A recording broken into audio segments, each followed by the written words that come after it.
नमस्कार. आज वटपौर्णिमा आहे. बायको गेले वडपूजू गेले आणि तिकडे ते आता काय 7 जन्म माकाच मागणार, म्हणजे माझे ते हाल करणार पूर्ण 7 जन्म. पण ठीक आहे. समोर आलोय, आमच्या काकांचं पोरगो आलोय मुंबईतनं आणि दगडी मारताय खुल्यासारखी मुंबईतनं. दाखवायचं ना कोण येतो. श्रमिक, ए श्रमिक, काय बोलतोस? मी तुला दाखवलं, म्हणलं काकांचा पोरगा दाखवला. काय मग?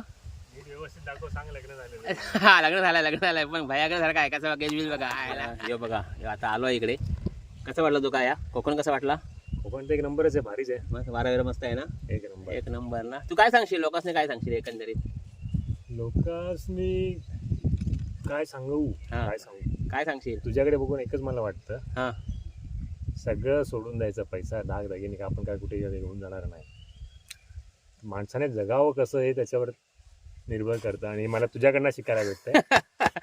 हा, ह्या महत्वाचं आहे. म्हणजे पैसा अडका संपत्ती किती पण असू देत, तुम्ही जगताव कसा आहे ना, ह्या महत्वाचं आहे. बरोबर ना? एक्झॅक्टली. आणि चांगला ओळखलं ना त्यांना, आणि ह्याच खरं आहे. कारण आपण न्हेताना कायच नेणार नाही, मी वारंवार सांगतोय. त्याच्यामुळे लक्षात ठेवा, जो काय क्षण असत ना तो मन मोकळेपणे जागा, पण त्या जगू तुम्हाला योग लागत कोकणातच. बरोबर. हा. चला, बाय बाय.